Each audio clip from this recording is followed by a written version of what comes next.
السلام علیکم ورحمۃ اللہ وبرکاتہ۔ الحمد للہ الذی وکفی وسلام علی عبادہ الذین اصطفی، اما بعد۔ میرے محترم عزیزوں، میرے بھائیوں، میری بہنوں اور معزز سامعین جو اس وقت اسکرین کے سامنے ہمیں سن رہے ہیں، اللہ تبارک و تعالیٰ کلمے میں ہم سے اقرار کرواتا ہے کہ لا الہ، لا نفی کو کہتے ہیں کہ کوئی کچھ نہیں کر سکتا الا اللہ، سوائے اللہ کے۔ جو بھی کچھ ہے، نظر آ رہا ہے یا نظر نہیں آ رہا، اس پر اللہ کی حکمرانی ہے۔ یہ سب لا ہے۔ لا نفی کو کہتے ہیں، جن کا کلمہ ہی نفی سے شروع ہوتا ہے کہ یہاں کسی سے کچھ نہیں ہوتا، کوئی کچھ نہیں دیتا، کہیں سے کچھ نہیں آتا۔ اگر خیر ہے اس کے پیچھے بھی اللہ کا امر ہے، اگر شر ہے اس کے پیچھے بھی اللہ کا امر ہے۔ اور نفس و شیطان ہر انسان کے پیچھے کہیں میں نے اس کو آ کے پکڑنا ہے، دبوچنا ہے، کہیں یہ کامیاب ہو نہ جائے۔ اس کو رمضان ملا ہے، ان کا ایک فرض 70 فرضوں پر اور ان کا ایک نفل فرضوں پہ چلا گیا۔ اللہ کی رحمت عروج پہ آ چکی ہے، کہیں یہ انسان کامیاب نہ ہو جائے تو اس میں شیطان، اس کے شتنگڑے، اس کے سارے چیلے پھرتے رہتے ہیں، گمراہ کرو، گمراہ کرو۔ اول تو روزہ نہیں رکھنے دیتا، جب انسان روزے پہ آتا ہے تو اس کو خراب کرنے میں لگ جاتا ہے۔ اسی لیے حدیث میں آتا ہے جو جھگڑے، جو لڑائیاں کرے یا جو گالیاں دے تو تم اس سے کہو بھائی میرا روزہ ہے میں نہیں دیتا، میرا روزہ ہے میں نہیں دیتا۔ اللہ سے عشق، لا الہ الا اللہ، یہ اللہ کا تعارف ہے۔ اس کے بعد نماز، یہ اللہ سے تعلق ہے۔ پھر روزہ، تعارف اور تعلق بھی ہو تو محبت بھی ہونی چاہیے، تو اس کے لیے ہے روزہ۔ جس چیز سے منع کیا وہ چیز چھوڑ دی تو زبان پہ تالا لگ گیا، حلال چیز حرام ہو گئی، حلال سننا، حلال دیکھنا یہ تو تھا ہی، لیکن یہاں پر ایک قید بنا کے رکھ لیا کہ اس سے اب تم نے باہر نہیں جانا۔ یہ ایک مہینہ جیسے کہ واش کرنے کا مہینہ ہوتا ہے، جیسے کہ ڈرائی کرنے کا، جیسے کہ بننے کا، بنانے کا، تو یہ ایک مہینہ جب انسان ایسا بن جاتا ہے تو اس کے اثرات پورا سال دماغ میں چلتے رہتے ہیں۔ اور اولیاء کرام جو تھے نا، وہ 6 مہینے رمضان سے قبل رمضان کی آمد کی تیاری کرتے تھے، اور 6 مہینے رمضان کے بعد رمضان کی ہوئی عبادات، تراویح، رکوع، سجود، تسبیح، ختم القرآن، سخاوت، فطرہ، زکوٰۃ، جو عمل کیا تھا، سحری میں، افطاری میں، بھوک پیاس، یہ ساری چیزیں اللہ سے اب منوانا۔ ابو بکر نماز پڑھتے تھے، ابو بکر کی نماز اللہ کی نبی کی نماز کے مشابہ تھی، ایسی نماز کے بعد اللہ کے نبی فرماتے اے ابو بکر نماز کے بعد استغفار پڑھ دیا کرو۔ کہا وہ کیوں؟ اچھے عمل کے بعد استغفار تھوڑی ہوتا ہے؟ کہا نہیں، اس لیے کہ اس پہ قبولیت کی مہر لگ جاتی ہے۔ تو اپنے عمل کو بچانا بھی ہے، کرنا بھی ہے، بچانا بھی ہے۔ لیکن اب عجب دور آ گیا ہے، عجب دور آ گیا ہے۔ پہلے تھا نیکی کر دریا میں پھینک، اب نیکی کر آگے شیئر کر دیں، آگے ڈال دیں، آگے پوسٹ کریں، آگے شیئر کریں، آگے وائرل کر دیں۔ میرے عزیزو، یہ اس سے میری آپ کی جو فرض ہے منصبی ہے یہ ادا نہیں ہوگی، یہ ادا نہیں ہوگی۔ اندر بات اترے، اندر بات اتر جائے، اس کے لیے منت ہے، اس کے لیے سماجت ہے، اس کے لیے یقین بدلنا ہے۔ یقین بدلے گا تو نظام بدل جائے گا۔ یقینوں کی بنیاد پہ ہی تو سارا نظام چلتا ہے۔ جو اللہ سے جس طرح کی امید اور یقین رکھتا ہے اس کے ساتھ معاملہ بھی وہی ہوتا ہے۔ غیر اللہ کو پکارے، بت کے سامنے ہو، اللہ تو کھلاتا اسے بھی ہے، جو نہیں مانتے اسے بھی کھلاتا ہے، جو نہیں جانتے انہیں بھی کھلاتا ہے۔ صرف کھلانے تک بات نہیں ہے، صرف کھانے پینے تک بات نہیں ہے، بات یہ ہے۔ حضرت علی سے پوچھا گیا آپ اللہ کی عبادت کیوں کرتے ہیں؟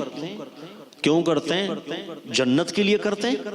کہا کہ جنت کے لیے اللہ کی عبادت کرنا یہ تجارت ہے، میں یہ نہیں کرتا۔ کہا پھر جہنم کے خوف سے کرتے ہیں؟ کہا نہیں، وہ ڈر ہے، میں ڈر سے بھی نہیں کرتا۔ کہا پھر کیوں؟ کہا میں اللہ کی عبادت اس لیے کرتا ہوں کیونکہ صرف میرا رب اس کا حقدار ہے، باقی کوئی نہیں۔ باقی جس کی بھی ہوگی اس پر زوال ہے، اس پر عروج ہے، اس پر صحت ہے، اس پہ بیماری ہے، اس کے بچے ہیں، اس کی بیوی ہے، اس کے آگے پیچھے معاملات ہیں، اس کو اونگ ہے، اس کو نیند ہے، وہ بھولتا ہے، وہ مختلف چیزوں پہ غلط بھی ہو سکتا ہے، غلط بھی سوچ سکتا ہے۔ اس کا ایک دن پیدائش کا تھا، ایک دن اس کی وفات کا ہے۔ تو جو اپنے ارادوں میں ہی نامکمل ہو، جو اپنے وجود میں ہی نامکمل ہو، جسے ہاتھ سے خود بنایا ہوا ہو، تو وہ تو معبود ہوا ہی نہیں۔ معبود تو وہ ہے جسے کسی نے نہیں بنایا، معبود تو وہ ہے جسے کوئی بھی اپنی بات اس وقت تک نہیں منوا سکتا جب تک کہ وہ اس کا بن نہ جائے۔ اور اس کی پہچان بہت آسان ہے۔ اللہ کہاں ہے؟ نحن اقرب الیہ من حبل الورید، شہرک سے زیادہ قریب ہے۔ چاروں طرف اس کے نور پھیلا ہوا ہے، چاروں طرف نور۔ اللہ نور السماوات والارض، سب اللہ کا نور پھیلا ہوا ہے۔ اب اللہ کو جو بندہ ڈھونڈ لیتا ہے، وہ ہے نا جبل مشقت پار اللہ ہے، جس نے ڈھونڈنا ہے جا کے ڈھونڈ لے، جس نے ملنا ہے جا کے مل لے۔ مشقت کے بعد یہ جب تعارف بھی ہو گیا، تعلق بھی بن گیا، اب ہے عشق تک بات آنا۔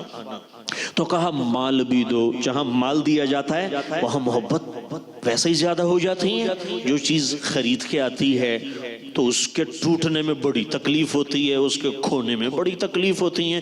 تو پیسہ جس چیز پہ لگے، تو اسی لیے کہا کہ اب تم زکوٰۃ بھی دو۔ زکوٰۃ بھی دی، روزہ بھی رکھا، اس کے آگے جھکے بھی، اس کو پہچانا بھی۔